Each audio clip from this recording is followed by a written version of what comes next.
Empiecen nomás. Bueno, bárbaro, arrancamos. Buenas noches para todos. Esta es la segunda parte de la clase que empezamos la otra semana. Estábamos con las miocardiopatías, que recordemos que son un conjunto heterogéneo de enfermedades del músculo cardíaco, en la que hay alteraciones de la estructura y la función en ausencia de condiciones de carga, como son la hipertensión arterial, la estenosis aórtica o enfermedad coronaria. Recordemos que podemos tener enfermedad valvular, pero en general es secundaria a la patología.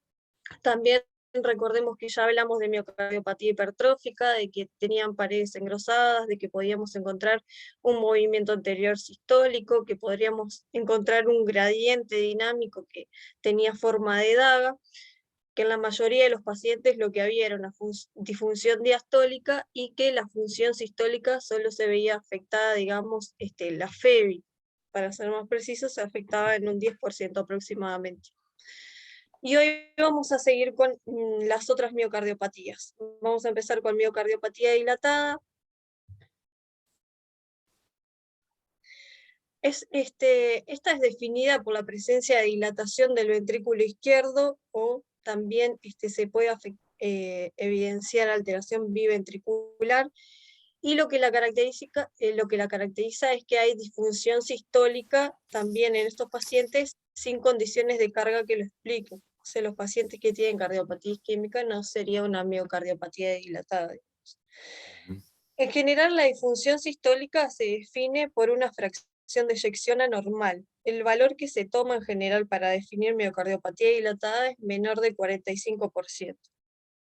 En algunas definiciones también toman la fracción de acortamiento menor a 25% como un criterio de diagnóstico. Y después la característica que tiene es la dilatación del ventrículo izquierdo, que se define por un aumento de los volúmenes telediastólicos, en general por un aumento de 2 dBs estándar, según las tablas que hay corregidas por superficie corporal, edad y sexo. Bien. Entonces, como conceptos generales, esta es una patología importante, es una de las principales causas de insuficiencia cardíaca, es la principal indicación de trasplante a nivel mundial, tiene una prevalencia estimada de uno cada 2.500 individuos, pero se estima que la prevalencia es mucho mayor y que está subestimada. Es más frecuente en hombres que en mujeres, y es importante detectarla porque tiene una incidencia anual de muerte súbita de 2 a 4%. Las etiologías de la miocardiopatía dilatada son muy variadas. En general, la Sociedad Española de Cardiología las divide en causa genética y no genética.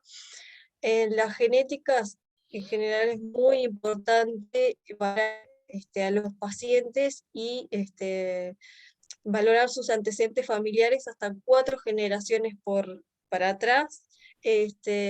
Hay más de 50 genes identificados, hay genes que se pueden solapar, como vimos en la miocardiopatía hipertrófica, por ejemplo, que había algunas mutaciones que estaban más relacionadas con disfunción sistólica y que podían llevar a etapas dilatadas. Después recordar que hay causas inflamatorias, una muy importante es la miocarditis, que hasta en un 30% puede evolucionar a una fase dilatada. Y después los tóxicos, el alcohol, los quimioterápicos son causas importantes. En estos, en 20 a 30% se dice que, que la etiología es idiopática, que significa que no se llegó al diagnóstico de etiológico, por decirlo de alguna manera, no se encontró causa. En algunas series se llega hasta el 50%, o sea, hasta en un 50% no se identifica cuál es la causa de la miocardiopatía dilatada. La clínica, en general, estos pacientes pueden estar asintomáticos muchos años y ser de larga evolución, y cuando se presentan, en general, es con insuficiencia cardíaca, pero también hay presentaciones en que los pacientes se presentan con muerte súbita cardíaca, con tromboembolias. En general, las formas fulminantes, por ejemplo, se pueden ver en los casos de miocarditis fulminante. Ahí hay pacientes con insuficiencia cardíaca grave. Después, en el electrocardiograma no hay hallazgos específicos que digan esto es miocardiopatía dilatada, en general todos tienen un electropatológico, y cuando evidenciamos fibrilación auricular u otras arritmias, por ejemplo ventriculares, suelen asociar peor pronóstico. La radiografía de tórax podemos ver un índice cardiotorácico aumentado, pero Ajá, sí. Y en los animales. en la valoración del paciente, en general, nos basamos en muchas cosas: la historia clínica, el examen físico, el electrocardiograma, el ecocardiograma, el Holter, y después, por ejemplo, test genéticos, resonancia, entre otros. El ecocardiograma en estos pacientes es el paso inicial, digamos, para llegar al diagnóstico, y es muy importante. Entonces, la importancia en estos del ecocardiograma es diagnóstico. El pronóstico de los pacientes, en general hay parámetros que nos hablan de la gravedad, el control y seguimiento, y para el tratamiento, para definir estrategias terapéuticas. Los principales hallazgos que podemos encontrar en estos pacientes es dilatación del ventrículo izquierdo, disfunción sistólica, disfunción diastólica, y hallazgos secundarios como regurgitación mitral, tricuspidia, trombos, ectasia a nivel auricular y ventricular. Entonces, comenzando a hablar un poquito de lo que es la ecocardiografía en esta patología, lo primero que nos preocupa es la medición de cavidades. Esto es muy importante porque la característica principal de esto es el aumento de los volúmenes. Entonces, tenemos que ver la medida de las cavidades. En general, siempre vamos primero al parasternal a ver las mediciones lineales. Los volúmenes, en general, son, o ¿cómo se podría decir? Es mejor medirlos por 2D, incluso el 3D es mejor para la medición y cuantificación de los volúmenes. En estos pacientes solemos ver que las paredes no son engrosadas, tienen un espesor parietal normal, pero con una masa muy aumentada, y lo que podemos ver es que la masa está aumentada y el grosor parietal también. En general, lo que tienen estos pacientes es, perdón, el grosor no. Entonces lo que podemos ver en estos pacientes en general es que tienen una hipertrofia excéntrica. Otra de las cosas que podemos ver en estos pacientes es el índice de felicidad. En general, el ventrículo cada vez que se va dilatando más, va tornando una forma más esférica. Entonces, para medir este índice, lo que tenemos que hacer es trazar una línea que vaya desde la base hasta el ápex, y después medir el diámetro a nivel transversal en tercio medio. En general, cuando hay una relación mayor de 1,6, se dice que el ventrículo tiene una forma normal, y cuando es menor a esta, es que se va tornando esférico. Como vemos acá, esto tiene una relación casi que cercana a 1. En esto, ¿qué vamos a ver en estos pacientes? Que en general lo que hay es un desplazamiento de los músculos papilares y una retracción del anillo mitral, que van a hacer que también se genere más fácil la regurgitación mitral. Lo que tenemos que valorar en estos pacientes es la función sistólica. Como dijimos, la medida de los volúmenes en general la realizamos, todos los aparatos en general tienen para medir 2D, y menos los que tienen 3 dimensiones, que en general los que tienen 3 dimensiones tienen una menor variabilidad intraoperador. En el 2D es un poco más variable y puede haber algunas diferencias. Pero a la vez los volúmenes son medidas más precisas que los diámetros que vimos anteriormente. Otra de las cosas que podemos medir a través de los volúmenes es la FEBI, que nos sirve como criterio diagnóstico, como dijimos, menor de 45%, a la vez tiene un valor pronóstico y de implicancia para el tratamiento. Porque como vemos acá en las últimas guías de insuficiencia cardíaca, con una recomendación 2A está recomendado el implante de cardiofibrilador en los pacientes que tienen insuficiencia cardíaca sintomática y una FEBI menor de 35%. La FEBI en general, los valores más bajos se han asociado con mayor mortalidad y mayor necesidad de trasplante. Ujú. La Vieron que fracción la FEBI, una sí, cosa, chiquilín, no, que la FEBI conceptualmente es qué porcentaje del volumen diastólico final del ventrículo izquierdo expulsa. O sea, claro, qué porcentaje del volumen telediastólico expulsa el ventrículo izquierdo. Eso es la FEBI, ¿no? bien. Después tenemos la fracción de acortamiento, que esta la calculamos midiendo los diámetros y se calcula, digamos, de la misma fórmula que la FEBI. Esto me generó dudas cuando lo estuve leyendo porque en algunas definiciones mencionan la fracción de acortamiento también como un parámetro diagnóstico de miocardiopatía dilatada. No sé si se usa o no se usa, Se pero usa es un menos, parámetro que pero está escrito. se usaba bastante más antes. ¿Sí? Se decía que un valor de 35% es un valor normal, ¿no? 35 o más de fracción de acortamiento. Cuando se usaba más el modo M, como está ahí en la diapositiva, ¿viste? Ahora se usa un poco, se usa menos, lo usamos menos, yo qué sé, de repente hay gente que todavía lo sigue usando, pero es otro complemento. Ah, porque en realidad en la última definición del 2016 que fue revisada no está la fracción de acortamiento, pero después encontré otros artículos que la Bueno, mencionaban, entonces me sí, generó la duda de si se seguía usando o no. sí.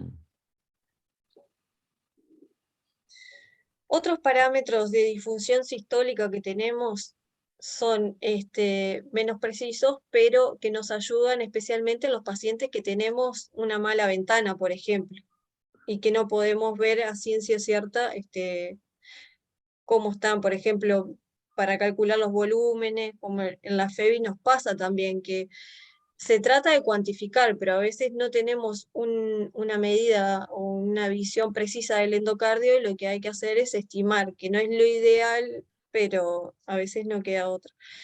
Y estos parámetros nos ayudan un poquito también cuando en esas situaciones que no tenemos tan buena venta. Entonces lo que podemos encontrar es un valor superior a 7 milímetros de la separación del punto E al septum. Después, otro parámetro que podemos ver es con el modo M, ver el cierre de la válvula aórtica, como vemos acá, lo normal sería tener un cierre más cuadradito, y acá como vemos está más redondeado, y otro parámetro es la menor movilidad del arco aórtico, que esto se dice en general que tendría que ser más de 7 milímetros, y como vemos acá está disminuido. El MAPSE, es otro parámetro que parece bastante preciso en general en los pacientes que tienen una disfunción global, no tanto así con los pacientes que obviamente tienen trastornos sectoriales, pero se ha visto que valores menor de 10 milímetros están indicando un movimiento reducido y una disminución de la FEBI. Acá podemos ver un ejemplo de un paciente con una FEBI conservada que tenía un MAPSE de 15 milímetros y cómo en este paciente que tiene una FEBI de 30% tiene un MAPSE de 6 milímetros. Sí, se dice que el MAPS multiplicado por 1.2 da el strain el longitudinal del ventrículo izquierdo. Y Mira, hay estudios que muestran que es muy fiel eso. De hecho, creo que yo ya les mencioné un autor, creo que es sueco o belga, no me acuerdo bien, que se llama Stoilen, que es un pope de la ecocardiografía que defiende mucho el MAPS. Y dice que no agrega, el strain, incluso dice que el strain no le agrega demasiado, es decir, que con el MAPS para él obtiene casi prácticamente todos los datos. Los que lo critican dicen que el MAPS es muy localizado, que habla de un sector nada más, en cambio el strain te evalúa segmento por segmento la deformación, pero bueno, él dice que no les cambia mucho. bien. Otro parámetro que tenemos para que valora indirectamente la contractilidad del ventrículo izquierdo es la relación de P/T. Mm, Los valores normales son mayores a 1200. mm, En general, cuando son menores a 600 se hablan de un peor pronóstico de los pacientes. Entonces, ¿qué sucede? Este, el concepto es que cuanto mejor sea la contractilidad del ventrículo, más rápido se va a generar la presión y que la curva de flujo va a necesitar un menor tiempo para llegar al pico de la velocidad, porque esto es la regurgitación mitral. Entonces, el 32 es un parámetro, digamos, que fijo, lo que nos va a variar es el tiempo. claro. El 32 surge de multiplicar el 3, ¿verdad?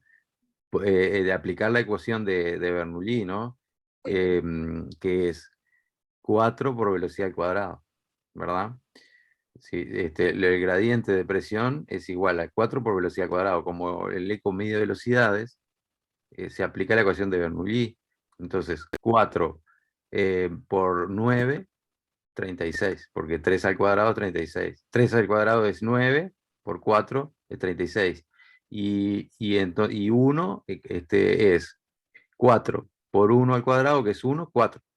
Entonces, ese número siempre es fijo. Se toma entre 1 y 3 metros por segundo ese tiempo, ¿verdad? Y se divide esa diferencia de gradientes entre el tiempo entre los dos puntos, como se ve ahí. sí, por eso cuanto más corto sea el tiempo, Mejor función va a tener. mejor, claro, mejor contractilidad podríamos decir Claro. que vamos a tener. Y lo que se dice de este parámetro, que a diferencia, la FEBI, ustedes saben que la FEBI es un parámetro que varía con las condiciones de carga, ¿verdad? Por ejemplo, un paciente está hipertenso, le puede caer la FEBI. Yo qué sé, un paciente...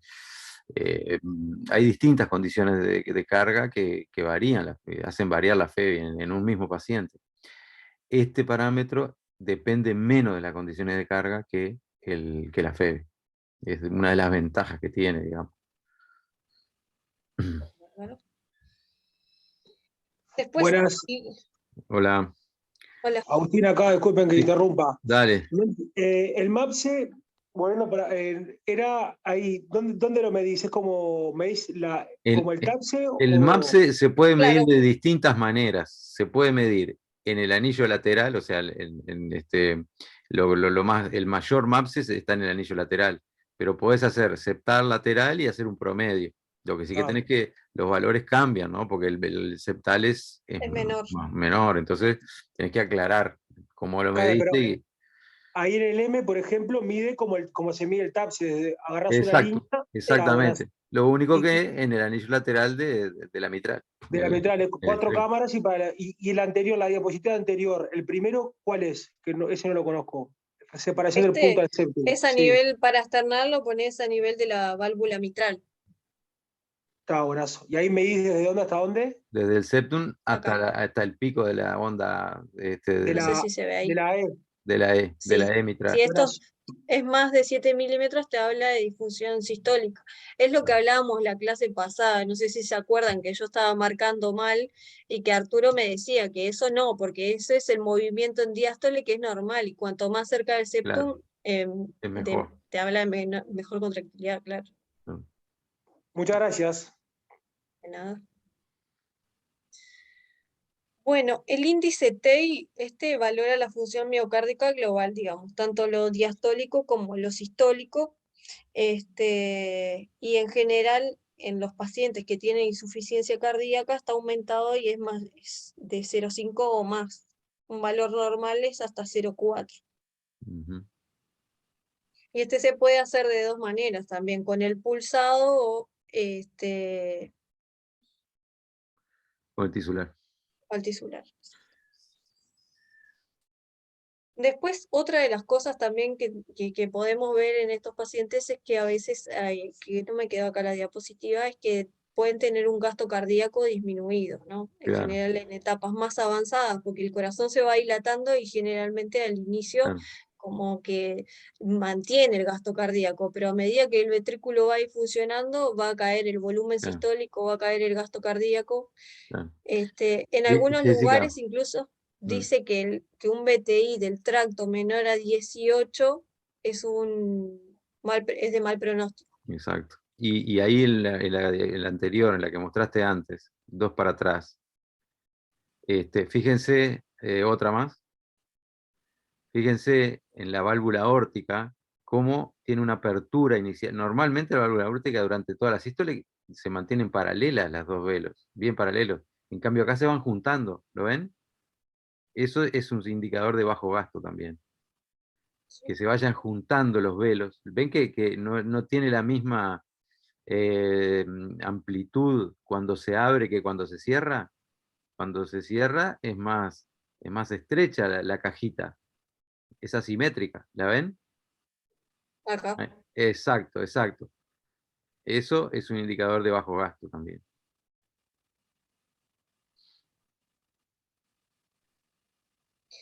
Y después lo que tenemos es el strain, que nos habla de la función sistólica, que hablábamos la otra vez también en la miocardiopatía hipertrófica, por ejemplo, podemos tener una FEBI conservada, pero vimos que tenemos un strain disminuido, que es un parámetro de difusión sistólica. En los pacientes podemos ver distintos patrones, acá en distintas enfermedades vemos que hay patrones característicos en algunas patologías, y acá hubo un estudio en Uruguay también que se midió el strain para ver si era comparable con valores internacionales, y se vio que sí. Acá están los valores que obtuvieron del estudio. Y el strain es un parámetro que también es un predictor de mortalidad en los pacientes con miocardiopatía dilatada sintomática. Pero ¿qué sucede? Como vimos, hay pacientes que no desarrollaron, por ejemplo, todavía el fenotipo, les vemos si no está tan dilatado o tiene una función conservada, pero el strain parecería prometedor en los pacientes que son asintomáticos para identificar la disfunción ventricular precozmente, digamos. Otro parámetro que es más independiente de las condiciones de carga que la FEBI. Seguí nomás, Jessica. Bárbaro. Después, es frecuente encontrar disfunción diastólica en estos pacientes también, en general cuando tienen una FEBI menor a 45%. Los patrones restrictivos que nos hablan de una disfunción diastólica avanzada en general se asocian con un peor pronóstico, y los podemos ver sobre todo en pacientes con miocardiopatía dilatada muy avanzada o en pacientes descompensados también. A veces podemos ver pacientes que están descompensados y tenemos un patrón restrictivo, y después al paciente lo tratamos, lo mejoramos y podemos ver otro patrón. Entonces es un poco variable la función diastólica, puede mejorar en algunas ocasiones cuando el paciente también mejora. Y lo otro, vieron que hay patrones que son, puede ser restrictivo, reversible o irreversible. Así como ustedes hacen la maniobra de Valsalva para ver si un patrón es normal o pseudo normal, ¿no? Con la maniobra de Valsalva, digamos, y pasa de relajación prolongada, era pseudo normal, es un criterio. También existe formas para ver si es un patrón restrictivo reversible, y en ese caso con la maniobra de Valsalva pasa a un pseudo normal, o puede ser un restrictivo irreversible que tiene peor pronóstico todavía. Bárbaro. Otra de las cosas importantes que no todos los pacientes presentan, pero es repercusión en cavidades derechas. Entonces, los pacientes que sí tienen dilatación y disfunción del ventrículo derecho, en general asocian un peor pronóstico y se correlaciona con pacientes que están en una insuficiencia cardíaca avanzada. Los índices de disfunción del ventrículo derecho son una onda S, que esto lo medimos con el tisular a nivel de la pared lateral, menor a 10, el TAPSE, en general menor a 17, y la fracción de acortamiento menor a 35. Todos estos son parámetros de disfunción del ventrículo derecho. La regurgitación mitral es frecuente que la veamos en estos pacientes. En general es funcional, secundario a la tracción de las válvulas por el cambio que, como vimos en la geometría que se produce en el ventrículo izquierdo. Entonces, es muy frecuente que veamos un chorro central en estos pacientes y ya vamos a ver cómo valorar la regurgitación mitral, pero en general lo que se dice es que si una E es menor de 1,3 metros por segundo o hay una relación EA menor a 1, nos sugiere fuertemente de que la insuficiencia mitral no es severa. Su sola presencia, por más que sea leve, nos indica un peor pronóstico en el paciente.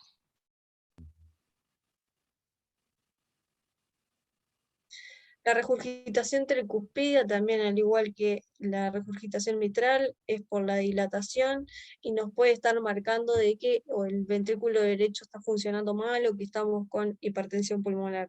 En general, los pacientes que tienen hipertensión pulmonar también tienen un aumento, se vio que hay un aumento de la mortalidad, de la hospitalización y de la incidencia de insuficiencia cardíaca. Otro de los hallazgos que podemos encontrar en estos pacientes son las aurículas dilatadas, que haya contraste espontáneo en las aurículas, en los ventrículos, y no es inusual que podamos ver trombos en las cavidades. En general están muy dilatados con FEBI muy baja, entonces no es infrecuente que nos pase eso. En general, cuando vemos una miocardiopatía dilatada, el principal dolor de cabeza ¿es isquémico o no es isquémico? Entonces, en general, las cosas que nos orientan a sospecharlo a veces es muy difícil y estos pacientes terminan siendo valorados más exhaustivamente que por ecocardiografía. Pero si vemos más trastornos sectoriales, áreas que tengan aquinesia o cicatrices, eso nos puede orientar más, pacientes que tengan aneurismas o que se le haga el strain y esté disminuido en un territorio coronario, nos puede sugerir más fuertemente de que estemos frente a una miocardiopatía dilatada isquémica. Y ahora pasamos a otras miocardiopatías. No sé si ahí, Arturo, nos querías decir algo de miocardiopatía dilatada. No, Que nos vaya... está bien. A ver.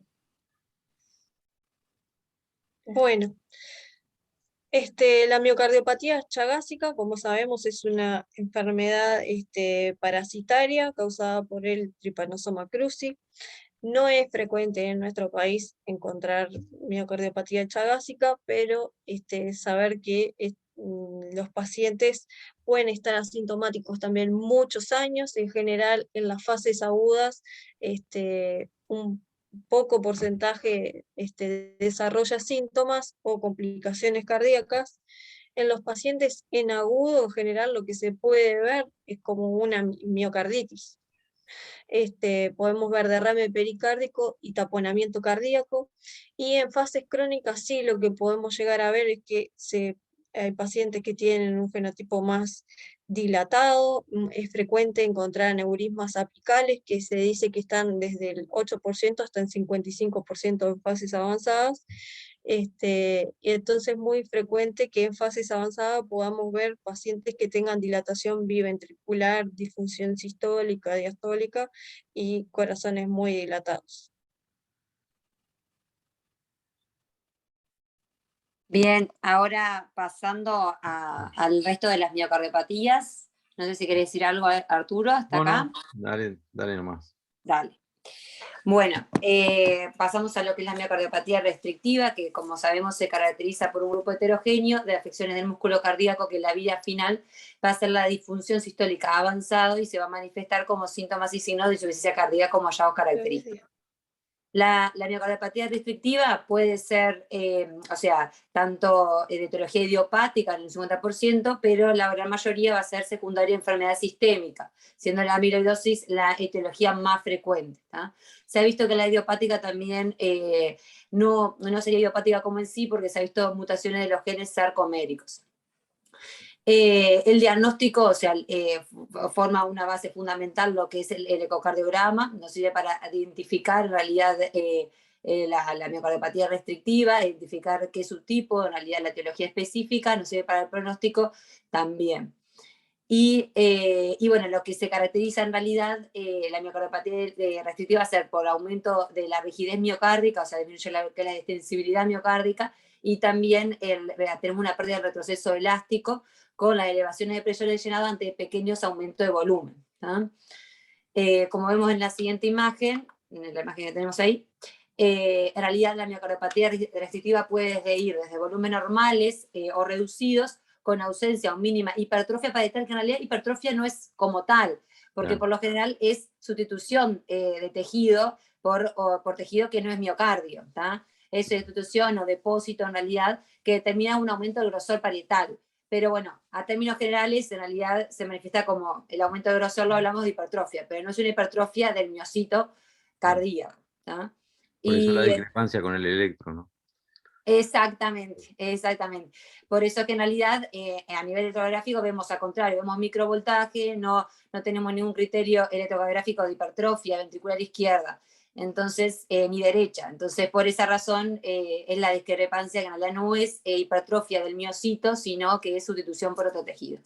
Y tenemos, bueno, entonces podemos tener volúmenes normales reducidos con ausencia o mínima hipertrofia parietal y función sistólica conservada, hasta en realidad tener sí grados de hipertrofia parietales bastante severos y función sistólica ligeramente disminuida o incluso disminuida. Y como hablaba en la anterior diapositiva, en realidad el estadio final es la insuficiencia cardíaca con disfunción sistólica avanzada y con los hallazgos característicos, que serían la vía auriculomegalia, que es casi patognomónico, y eso por lo tanto va a tener complicaciones como tanto la FA y las complicaciones embólicas. Y como vemos en la imagen del costado, vemos los ventrículos chiquitos con la vía auriculomegalia y el grosor parietal aumentado. Bien, se habla por esas complicaciones en realidad de tanto la FA y las complicaciones embólicas, si bien no está registrado aún, pero se podría en realidad plantear, o sea, en consenso sobre todo, o sea, individualizada la respuesta, hacer ACO como profilaxis en realidad de las arritmias supraventriculares, pero no está pautado todavía eso. Bueno. Y lo otro que, por ejemplo, la amiloidosis no solo da engrosamiento de las paredes, sino que también de las válvulas, del tabique interauricular, ¿no? No solo del... Ahora voy con eso también, exactamente. Y eso, que más que nada la miocardiopatía restrictiva, como hablaba un poco Jessy, en realidad se define a partir de alteraciones funcionales y no como criterios morfológicos como el resto de las miocardiopatías, en realidad. Porque a veces pueden estar intrincadas, por ejemplo, como hablaba Jessica, puede haber un patrón en realidad restrictivo en la miocardiopatía dilatada y en el resto de las miocardiopatías. Bueno, Jessy, a ver, espera un poquito que yo estoy... Ahí va. Al anterior, Jessy. Ahí va. Entonces, más o menos de lo que también recién mencionaba Arturo, era la fisiopatología del comportamiento restrictivo, que ya se ha visto también en clases anteriores, pero a destacar tenemos que saber que la fase primaria en realidad o sea, la diástole temprana es un proceso activo en realidad que requiere energía, o sea, es la relajación isovolumétrica, que en realidad requiere energía para el desacople en realidad de los puentes de unión de actina y miocina, para que o sea, lo del calcio sea nuevamente secuestrado en el retículo sarcoplámico o liberado de la célula, así de esa forma se produzca el desacople, ¿no? Pero después, posteriormente, viene lo que es el llamado retroceso elástico, que ahí ya sería la diástole precoz, representada por la onda E, que es el retroceso elástico y además el desplazamiento del anillo mitral hacia la base, que permite el efecto de succión, y la llamada onda E, ¿no? Que es como vemos acá. Que esto es la fase normal, en el normal tenemos una E grande porque el ventrículo se va a llenar predominantemente en lo que es la diástole precoz, y poco se llena en la diástole tardía, en la sístole auricular. Esto es lo normal, entonces vamos a tener que la relajación en lo normal del ventrículo izquierdo va a estar normal, la compliance va a estar normal, que es el tema del retroceso elástico y es de la capacidad de adaptarse a los cambios de volumen, y la presión en la aurícula va a estar normal. Pero ¿qué pasa cuando ya hemos visto que la alteración de la relajación, o sea, la relajación prolongada, vamos a tener que, va a empezar a cobrar, o sea, a medida que aumenta la presión intracavitaria del ventrículo izquierdo, el ventrículo se vuelve más rígido, menos extensible, con menos capacidad de recuperación elástica, aumenta la presión y va a cobrar importancia en lo que es la patada auricular, la sistolia auricular, porque se va a llenar predominantemente en la diástole tardía. Entonces tenemos eso, ya la relajación va a estar afectada, la compliance del ventrículo, que va a estar normal o está disminuida, y la presión en la aurícula ya empieza a aumentar, puede aumentar. En el pseudonormal, como ya conocemos, en realidad pasa a un patrón similar a normalidad, porque la aurícula en realidad compensa en realidad las presiones que se están generando en el ventrículo para poder seguir generando un gradiente aurículo-ventrículo, aumenta la presión, también la aurícula empieza a tener deformación, y por lo tanto se ve como un patrón similar a normalidad. Y esto es lo que explicaba Arturo, que con las maniobras Valsalva podemos ver que en realidad si tenemos un patrón así, pero sospechamos de que tenga alteración de la relajación, o sea, de función diastólica, tenemos que hacer la maniobra Valsalva, y si revierte a la relajación prolongada, o sea, si retrocede a la relajación prolongada, estamos frente al pseudonormal. Y bueno, y pasa eso, y después, en el caso del restrictivo, que es lo que nos compete ahora en esta miocardiopatía, en realidad aumenta tanto la presión, se vuelve tan rígida que ya la patada auricular en realidad se va a llenar predominantemente, hay tanto la presión intracavitaria aumentada que se va a llenar el ventrículo predominantemente en lo que es la diástole precoz, se llena rápidamente, y rápidamente también se cierran las válvulas mitrales, porque aumenta tanto la presión que rápidamente vence lo que es la presión en la aurícula izquierda. Y por eso tenemos la relajación del ventrículo va a estar muy afectada, la complex va a estar muy disminuida, y la presión de la aurícula va a estar muy aumentada. Y ahí tenemos la clásica forma de los registros hemodinámicos intracavitarios, que es el Diplan-Plateu, caída y meseta, o la raíz cuadrada. Bien, y ahí eso es más o menos lo que expliqué. Y que también hay que destacar que el gran aumento de la presión al final de la diástole del ventrículo izquierdo puede originar una IMI, una insuficiencia mitral diastólica, especialmente con tiempos de conducción auriculoventricular que están prolongados. Y esto es lo que también explicó recién Arturo, de la fase de detección que puede ser reversible o irreversible fijo, y que las velocidades Doppler van a variar con las condiciones de precarga, la frecuencia cardíaca y el ritmo cardíaco. Eso es importante bueno, tenerlo en cuenta.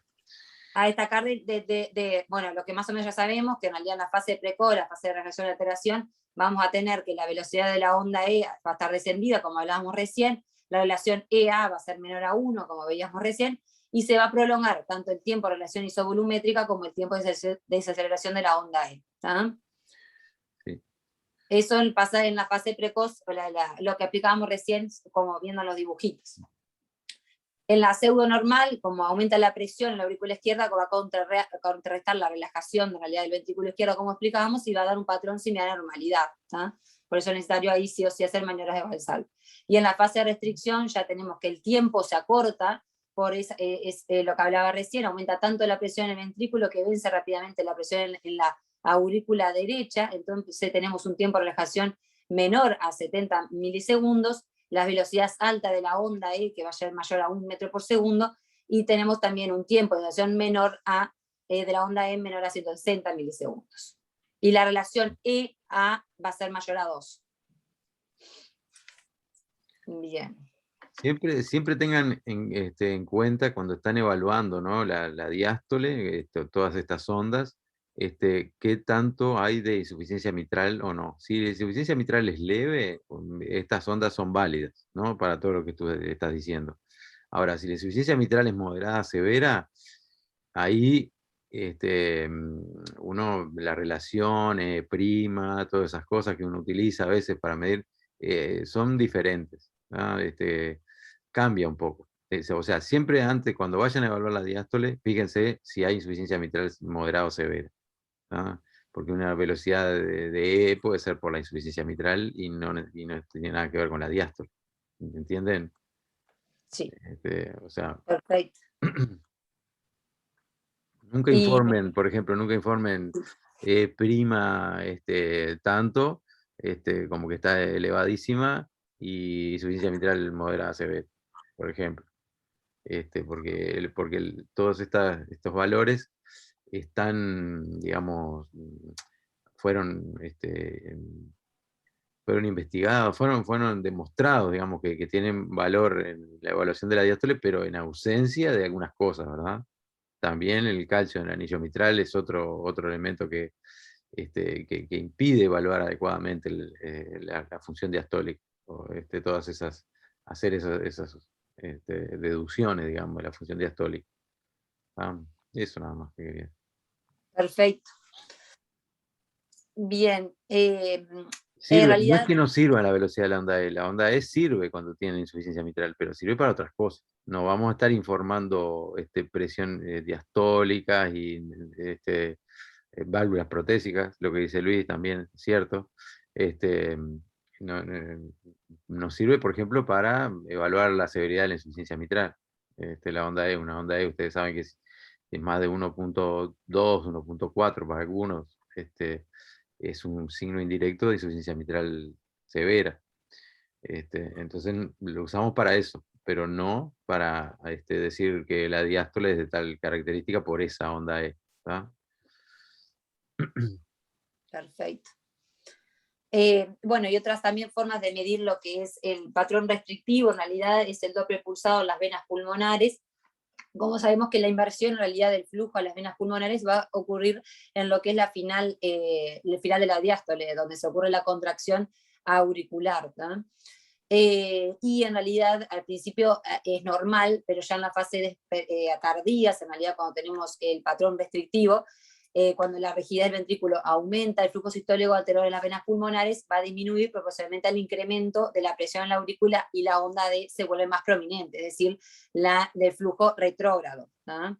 En las venas pulmonares. Va a disminuir lo que es el flujo anterógrado en las venas pulmonares hacia los ventrículos y va a aumentar la onda D de forma retrógrada en las venas pulmonares, teniendo una relación SD menor a 0,5. Eso marca en realidad también el patrón restrictivo. Y obviamente que los cambios van a ser más ajustados, como también hablábamos, si hay valvulopatía mitral o si tenemos AFA también. Y bueno, y después, como más o menos ya estuvimos mencionando, las velocidades de anillo mitral del Doppler tisular, que sirve para medir lo que es la dificultad miocárdica, tanto en la expansión y en la contracción de miocárdica. Y si tenemos una velocidad sistólica y diastólica del anillo mitral vamos a tener velocidad sistólica y diastólica del anillo mitral disminuidas menor a 8 centímetros segundo. Y como hablábamos recién, la onda E', relación E', en realidad, que se correlaciona, o sea, con la presión al final de la diástole del ventrículo izquierdo y a su vez, o sea, concomitante con la presión capilar, venocapilar pulmonar, ¿tá? Y los valores mayores a 15 son característicos de la miocardiopatía restrictiva. ¿Ah? Y bueno, esto todavía yo mucho no lo entiendo porque aún como no estoy en ECO me cuesta, como no tengo tanta práctica, lo último, pero que en realidad o sea, la velocidad del anillo mitral del Doppler permite medir sobre todo a nivel temporal y la velocidad del modo M hace como una imagen como de varios trazados, en realidad múltiples trazados Doppler, y da una imagen más bien espacio-temporal, ¿no? O sea, una medida más espacio-temporal puede ser. Sí, la propagación de modo M color, decís. Sí, exacto, Sí. del modo M color. Eso fue descrito por un argentino que se llama Mario García, que es medio jefe de una clínica, creo que en Chicago, por ahí, hace unos cuantos años, y se correlacionó con medidas invasivas. Y se vio que la propagación del flujo color, la pendiente del flujo color, hay que poner el modo M y el modo color, los dos juntos. Y ahí aparecen entre la punta de válvulas de la válvula mitral en 4 cámaras, uno poniendo el M color, aparece una pendiente. Entonces se puede medir esa pendiente. Una pendiente que es muy, digamos, aplastada, implica una alteración en la relajación. Dependiendo del valor, que recuerdo 50 centímetros por segundo, una cosa así, hay valores para eso, habla de alteración en la relajación, o una relajación Sí. normal. Y ahí va, mayor a 50 en los jóvenes y mayor a 45 en los adultos mayores. Ahí está, ahí está. Y eso fue un estudio muy bien diseñado. De hecho, se incorporó a las guías de una manera, porque es un estudio muy bien documentado, que se correlaciona con distintos grados de función diastólica. Y la relación esa, también, esa relación que hay, que lo pones al final, ¿no? La relación de la onda E con la velocidad de propagación. es otro criterio, otro elemento de evaluación. Bien, perfecto. Y otra cosa a destacar, que en la pericarditis contractiva, que bueno, es una de las patologías que más se confunde, las velocidades, que me olvidé decir, del anillo mitral del doble tisular van a ser normales. Y eso es lo que la diferencia también con la pericarditis contractiva. Claro, y lo otro que existe en la pericarditis constrictiva es el anillo reverso, ¿no? Exacto. Porque hay adherencia normalmente la velocidad tisular del lateral es mayor que la septal, ¿no? En cambio, en la pericarditis constrictiva pasa lo contrario. Porque hay adherencia del pericardio a la pared y entonces el desplazamiento de la pared lateral disminuye bastante. Bien. Bueno, y haciendo una breve, en realidad, reseña de las causas de miocardiopatía restrictivas, como dijimos, la amiloidosis es la más frecuente y, o sea, la más conocida de lesionado ventricular restrictivo, que en realidad agrupa distintos procesos que se caracterizan por la acumulación extracelular de diferentes tipos de proteínas en forma de fibrillas insolubles, que es el amiloide. Pueden ser hereditarias o adquiridas y se clasifica según el tipo de proteína que se acumule. A destacar en realidad tenemos que las adquiridas, la amiloidosis primaria o la amiloidosis de cadena ligera, la más frecuente, que la proteína que en realidad se acumula es la cadena ligera, que puede ser la kappa o lambda, de las inmunoglobulinas, y el tratamiento va a ser la quimioterapia. Se ve sobre todo a lo que ya sabemos de discrasia de las células plasmáticas. La amiloidosis secundaria, la amiloidosis de amiloide A, de tipo amiloide A, que son proteínas de reactante fase agudas las que se van a acumular. Y esta analidad, el compromiso cardíaco es raro en la amiloidosis secundaria o amiloide A, pero si lo presenta sí conlleva mal pronóstico.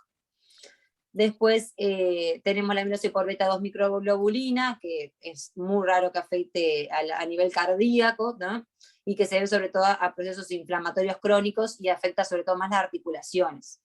Y la amiloidosis sistémica senil, en realidad, se da todos los mayores de 80 años, y la proteína en realidad que está mutada, esta no está mutada, es la proteína transferritina normal, es la que se acumula, y no así la mutada, que forma parte de las hereditarias.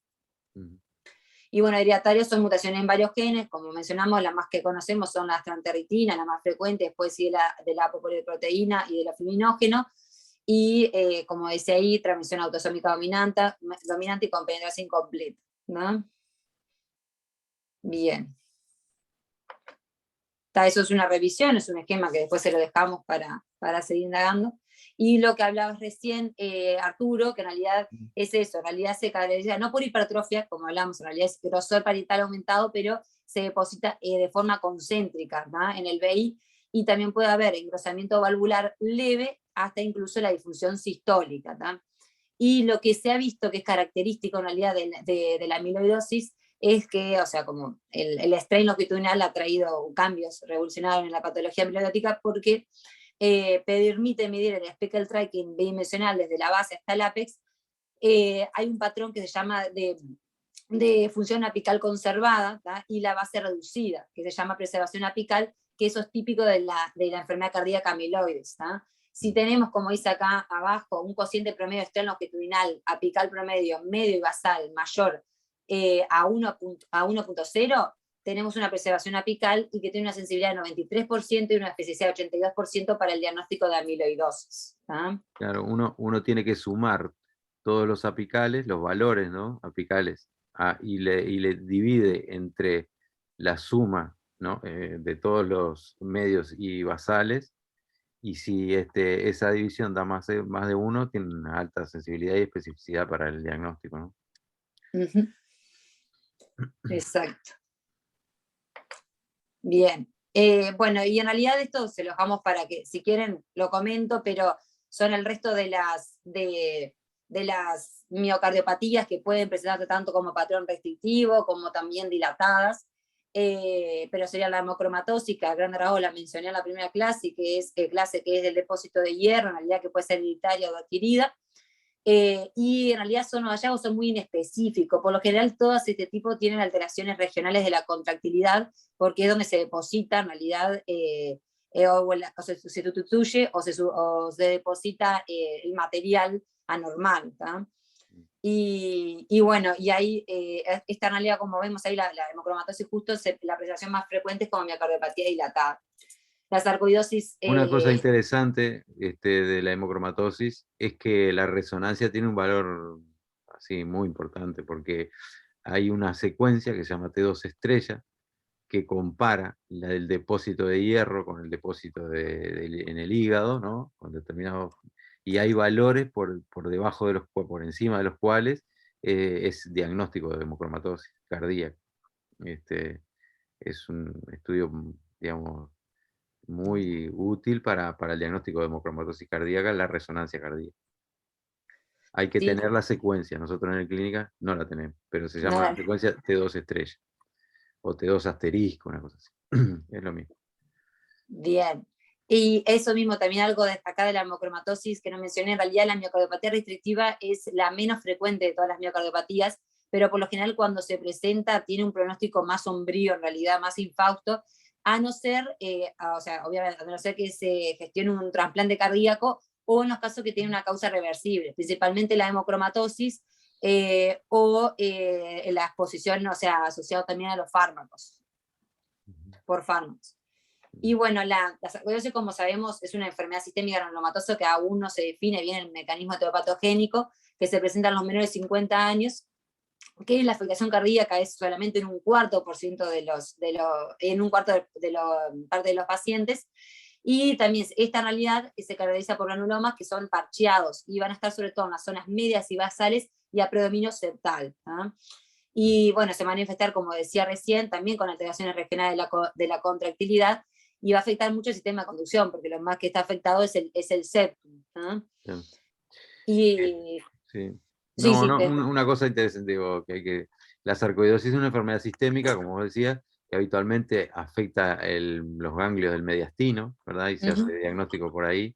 Y que se duda si hay que tratarla o no, si no da síntomas, si tiene solo el diagnóstico por los granulomas o por ganglios en el mediastino, pero lo que sí que cuando se detecta en el corazón le hacen inmunosupresores, hay que hacerle inmunosupresores, es una de las indicaciones, el compromiso cardíaco para el tratamiento con inmunosupresores de la sarcoidosis.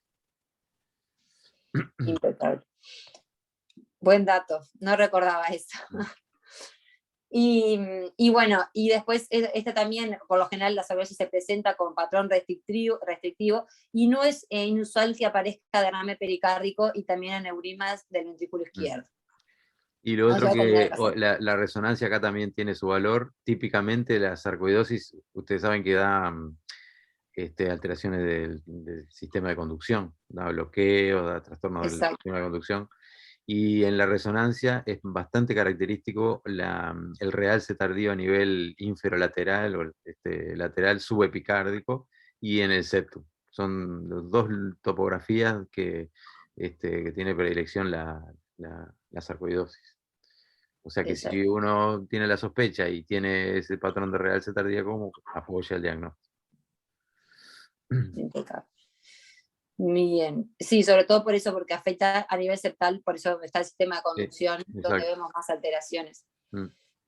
Bien, y estas, sobre todo las enfermedades por depósito, que serían estas tres, la enfermedad de Sofrabril, la de Gaucher y la de Pompe, que también, o sea, son muy raras, ¿no? O sea, no sé si has visto alguna. Sí, en clínicas hay, recuerdo un paciente que tiene una enfermedad de Andersen-Fabry, da lesiones de piel, da toque renal, y bueno, y se diagnostica por la carencia de una enzima, y aparte se trata con una enzima, hay que, tiene tratamiento, o sea, se detecta, tiene tratamiento. Cuando está muy avanzado el pronóstico no mejora mucho, el paciente está en tratamiento con inhibidores, no me acuerdo bien cómo es el nombre, pero los resultados son mejores cuando uno las detecta más precozmente. La enzima alfa-galactosidasa Alfa-galactosidasa, ahí va. Es la que se muta. Ahí va, y es la que se le da al paciente, ¿verdad? Exacto. Sí. Y es eso, es depósito de globotriacetilceramidas en realidad, y se caracteriza por eso, por el PR corto en realidad, y la hipertrofia ventricular izquierda. En realidad, como hablamos, no es hipertrofia en sí, pero son los signos más comunes. ¿Tá? Y esta también es concéntrica, y es como igual que la hemocromatrosis, exacto. Perdón, que la amiloidosis. Sí. y también, pero en un 5% puede tener una localización más septal y asimétrica. ¿No? Y se caracteriza también como la amiloidosis por engrosamiento e insuficiencia de la válvula mitral, la aórtica, también la tricúspide. Bien. Y esto es raro, que me recordé eso, que es raro que en realidad se presente como patrón restrictivo. Tiene, por lo general, o sea, tiene difusión diastólica, pero de menor grado, o sea, alteración de la relajación o pseudo normal, no tanto restrictivo. Y bueno, la de Gaucher también, me parece que son totalmente infrecuentes, ¿verdad? Que es el déficit hereditario de la enzima glucocerebrosidasa lisosomal, que hay 3 tipos, y también se caracterizan por grosor parietal aumentado, pero a nivel septal, con alteraciones regionales de la contractilidad y alteraciones también del pericardio. ¿No? Y la de Pompe es también por la alfa, pero 1.4 glucosidasa, por deficiencia en realidad. Y está por herencia autosómica recesiva. Y depositado glucógeno. Y acá también están el síndrome hipereosinofílico y la fibrilación endocárdica, que puede ser primaria o secundaria, que en realidad lo que pasa es que se liberan productos tóxicos que ocasionan el daño del endocardio, y eso determina fibrosis, y por lo general causa un trombo mural, en realidad, que oblitera el ápex. ¿tá? Que a veces también eso decía de las diferencias con la cardiopatía también isquémica y el resto de las cardiopatías. Y bueno, y la reacción en los fármacos, que a veces se pueden ver, algo interesante, que se pueden ver de muchos años después de la exposición, tanto para los fármacos como para las quimioterapias, y las más asociadas son las cloroquinas y los quimioterápicos antiacíclicos. Y la cloremia también es causa importante de fibrosis miocárdica, de compromiso, sobre todo parcheado, ahí tiene arritmias ventriculares letales, y bueno, por lo tanto, como tiene fibrosis, también va a tener alteraciones globales o regionales de la contractilidad, de uno o de los 2 ventrículos. Bueno, este cuadrito en realidad, si quieren lo pasamos, porque es el cuadrito que más o menos conocemos, de la diferencia entre miocardiopatía restrictiva y pericarditis constrictiva, que le habló Luis bastante bien, me parece, en la clase de pericarditis constrictiva, se lo dejamos ahí. Pero como destacar eso, que la característica común es el aumento de las presiones de llenado intracardíacas, de ambas en realidad, y bueno, y que es obviamente que es esencial diferenciarlas porque la conducta terapéutica va a ser totalmente diferente.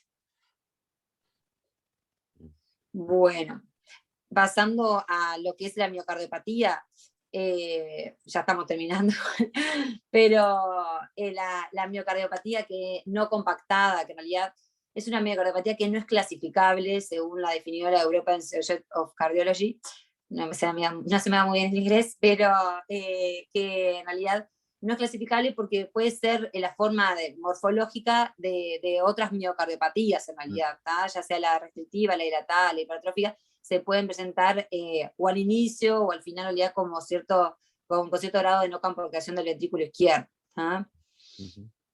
Y bueno, en realidad se define como la miocardiopatía en realidad primaria, caracterizada por presencia de trabeculaciones prominentes y recesos intertrabeculares profundos en el ventrículo izquierdo, que se debe en realidad a alteraciones de desarrollo miocárdico embrionario. Se detiene el proceso de compactación miocárdica que se produce entre la 5ª y 8ª semana de gestación. ¿tá?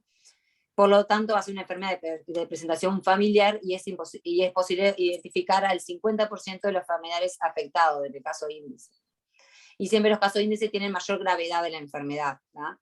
El tema del desarrollo, que está ahí escrito, va del epicardio al endocardio, desde la base hasta el ápex, y desde el septo a la pared lateral. ¿tá? Por eso también eso es importante para diferenciarla del resto de las miocardiopatías, de la localización. Y bueno, como sabemos, o sea, se manifiesta sobre todo como miocardiopatía dilatada, con dilatación y disfunción del ventrículo sistólica, del ventrículo izquierdo, y eso lleva obviamente a riesgo de embolias elevados, sobre todo porque es como que la sangre se estanca en las trabéculas y genera una éstasis sanguínea con mayor formación de trombos. Y generalmente es una enfermedad familiar, o sea, la forma de presentación por lo general es ACV, en realidad, la gran mayoría, o fenómenos embólicos. Generalmente enfermedad familiar de causa genética, como explicábamos, y la mayoría de los casos son fenotipos solapados con otras miocardiopatías. Hay varios criterios, en realidad ninguno como que sirve mucho, porque se han generado en estudios que por lo general son de un N pequeño, que no han sido multicéntricos, que no son muy reproducibles, ¿tá? Hay 3 criterios como generales, que son los criterios de Jenny, están los criterios de la relación, ahora lo vamos a ver, y también hay un tercer criterio. Los Jenny, que son como los más ampliamente utilizados, hay una relación de las trabéculas apicales a los músculos papilares, o sea, se mide en realidad la relación de las trabéculas apicales a los músculos papilares en las regiones inferolateral y apical, ¿tá? Después, en el Doppler, según el Doppler color, vamos a ver los espacios intertrabeculares perfundidos de la cavidad ventricular, que es característico, y tiene acá una relación mayor a 2 entre lo que es la capa sin compactar y la compactada, ¿tá? Y siempre se tiene que hacer en el segmento que tiene mayor hipertrabeculación y se tiene que medir en telesístole. Como decíamos, la evaluación siempre va a ser en sístole y diástole, y tenemos que incluir, como todas las miocardiopatías, todos los diferentes planos y todos los segmentos. Esta es la relación X. Yo no entiendo mucho igual esta cosa, pero no sé si Arturo no, pero creo que después está el segundo criterio, que es la relación X-Y, que es una relación que compara el X, en realidad es la distancia entre la superficie epicárdica y el receso intertrabecular, con la superficie epicárdica, o sea, no, el X es la superficie epicárdica y el receso intertrabecular, y la Y es la superficie epicárdica y el pico de trabeculación, ¿tá? Y este criterio se utiliza al final de la diástole, el otro era en telesístole. Sí, exacto. Sí, las que yo conozco se usan en diástole. Y después el otro, seguí nomás. Y el otro es el criterio que son 3 o más trabéculas con localización apical a la inserción de los músculos papilares. Eso también hace diagnóstico. Pero como decíamos, o sea, ninguno es generado un gran corte de forma prospectiva. El 8% de la población fue sobrediagnosticado y tiene baja especificidad, ¿tá? Sobre todo eso. Y bueno, la prometedora, obviamente, las técnicas de formación miocárdica, la expliqué tranqui, porque mejora la cuantificación de la motilidad regional. Y eso, eso también, que la mayor... Y hay criterios por resonancia también. Exacto. Que donde la parte no trabeculada, digamos, tiene que ser el 20% o más de la masa total, digamos. Y ese es el criterio. Y ahí están los 3 criterios, el Jenny y Stoneberg, que es el de las 3, en la relación X, Y y el de Jenny. Son los mismos. Y ahí donde estaba lo mismo que recién mencioné. Bien. Bueno, y el diagnóstico diferencial, por lo general es con falsos tendones o bandas aberrantes, pero las bandas aberrantes, la diferencia es que, por eso la importancia de que en realidad iban del septo a la pared lateral, esta banda en la pared lateral del septum, y bueno, obviamente que la consistencia y el aspecto va a ser diferente al miocardio, ¿ah? Y es lo que mencioné al inicio, que la miocardiopatía no compactada, o sea, ¿es una enfermedad independiente o es una variante morfológica de otras miocardiopatías? Esa es como la disyuntiva más grande de esta miocardiopatía. Bueno, no terminamos. Ya. No queda nada. O sea, es que es larguísimo. Y hay más, siempre hay más, pero... La fase aguda, en realidad, del Takotsubo, como sabemos, o sea, esta sí es una de las miocardiopatía que más conocemos, que vamos a tener un trastorno sectorial en realidad de la contractilidad, que por lo general involucra los segmentos apicales, pero también puede involucrar los segmentos medio, ventricular o basal, y si involucra estos segmentos puede dar también el patrón de confundirse con una miocardiopatía hipertrófica en realidad, porque te puede dar obstrucción del tracto de salida del ventrículo izquierdo dinámica también, ¿tá? Por lo general siempre presenta cierto grado de función del ventrículo izquierdo, o sea, hasta llegar a la disfunción sistólica, y bueno, se dan por lo general, por eso que hablábamos, por la asociación de esta área de aquinesia, de hipoquinesia, aquinesia o disquinesia de los segmentos descritos, ¿tá? Lo otro el contexto, ¿no? En que aparece. Exactamente, bueno, eso es todo lo que se hace en la clínica, del gatillante emocional. Siempre hay catecolaminas en la vuelta, pueden ser endógenas o también exógenas, ¿verdad? Exógenas. Pacientes en CTI, pacientes neuroquirúrgicos, estrés de los pacientes, ¿no? En ese contexto se dan el Takotsubo. Sí. Por supuesto que es un diagnóstico, hay que decirlo, ¿no? Es un diagnóstico de descarte. Siempre conviene. Hacer una cinesiografía. Exacto. Tener para Sí, hablar de esta en la cosa. mano. Exacto. Y sin lesiones, en Y lo sí. posible. Exacto, O que las lesiones no sean explicadas ¿no? por exactamente. alteraciones segmentales. O que no sean geográficamente significativas, que no expliquen. Igual un 15% tiene asociación con enfermedad arterial Claro, coronaria y ahí se genera claro, el problema. Pero, claro. y bueno, eso más o menos avanza Jessy ahí. Ahí tenemos algunas de las imágenes de cómo lo vemos. Creo que esto es el baloneamiento apical, la hipercontractilidad de los segmentos medios y basales. Ujú. Bien. Y por último, esto sí lo último, la miocardiopatía rimogénica del ventrículo izquierdo, que como sabemos en realidad es una anomalía hereditaria que va a afectar predominantemente el músculo del ventrículo derecho, pero también puede afectar el ventrículo izquierdo y puede ser de forma aislada la afectación del ventrículo izquierdo. Y que ahí, bueno, va a generar muchos problemas porque se va a confundirlo con la miocardiopatía dilatada. Entonces hay que tener ciertas precauciones. Y bueno, es potencialmente maligna y se caracteriza por un reemplazo progresivo del miocardio por tejido fibroadiposo. Ujú. Y acá tenemos los criterios en realidad, que son los criterios de Task Force, ¿no? Puede ser, sí. No me Sí, que acuerdo. hay criterios mayores y menores, y en realidad lo que se mide es, o sea, los mayores tiene que haber una quinesia regional del ventrículo derecho, o disquinesia o neurisma, y una de las siguientes mediciones en telediástole, que es la medición del tracto de salida del ventrículo derecho en el eje parasternal, eje largo, tiene que ser mayor a 32 milímetros o indexada al área de superficie cobral mayor a 19. Y si se mide en el eje parasternal, eje corto, tiene que ser mayor a 36 y mayor a 21 indexada. Y tiene un cambio en el área fraccional menor a 33. Si lo mismo, pero en realidad si las mediciones dan menor de 32, pero mayor a 29 en el eje parasternal largo, estamos frente a criterios menores. Y si en el eje parasternal corto da mayor a 32, pero menor a 36, estamos también frente a un criterio menor, y el cambio de área fraccional tiene que estar entre más 33 y menor a 40. Como dijo Jessy, en realidad el cambio de área fraccional sirve para medir la función sistólica, la función global en realidad del ventrículo derecho. No. Y estos son los Y criterios que por después resonancia son los volúmenes, ¿verdad? Más de 110 Exacto. mililitros metro cuadrado. Hay criterios por resonancia también. Y lo otro que hay que decir es que hay criterios mayores que son electrocardiográficos, ¿no? Exactamente. Es que acá están después en la tabla de al lado, o sea, que es bastante larga, pero incluye todos los criterios que hay que seguir, no solo el cardiográfico, la clínica, el electro, la resonancia y, bueno, la historia familiar también.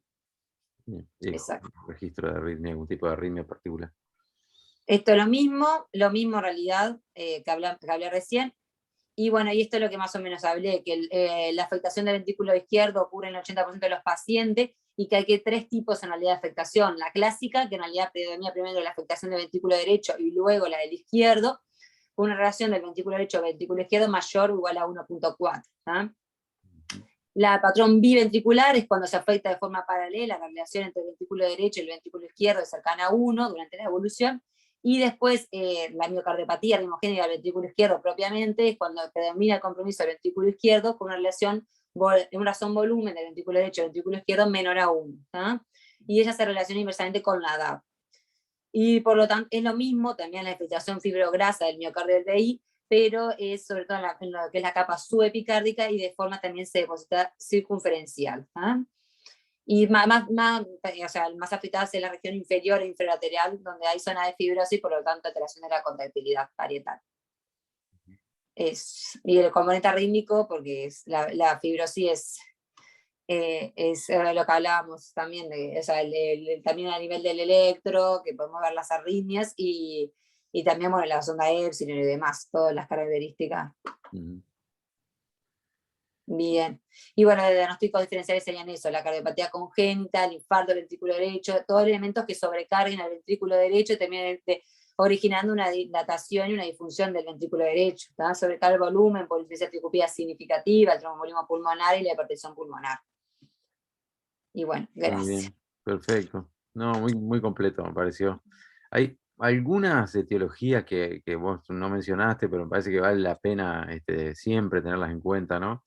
Una de cardiopatía dilatada, ¿no? Etiología de miocardiopatía. Una el alcoholismo, que es bastante frecuente. Una miocardiopatía dilatada alcohólica son muy frecuentes.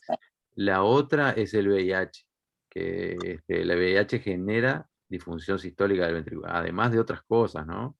Es un proveedor de disfunción sistólica del ventrículo izquierdo bastante importante. Y bueno, y después la periparto, ¿verdad? La periparto, sí. En el contexto de la puerperal, es otra miocardiopatía que es bastante Sí, secundaria dentro de la... seguro, secundaria, que debían estar en esas que mostraste, pero tal, yo lo quería jerarquizar porque es de las cosas, probablemente se vea más que algunas, ¿no? Que, Sí, sí, de las que mencionamos, seguro. exacto. Bueno, pero bien de bien. No sé si tiene alguna otra pregunta o comentario o chiquilines. No, solo gracias, muy completa la clase, bastante completa. Bueno, perfecto. Bueno, así que lo vamos dejando por acá entonces. ¿Y qué hacemos la semana que viene? Bien.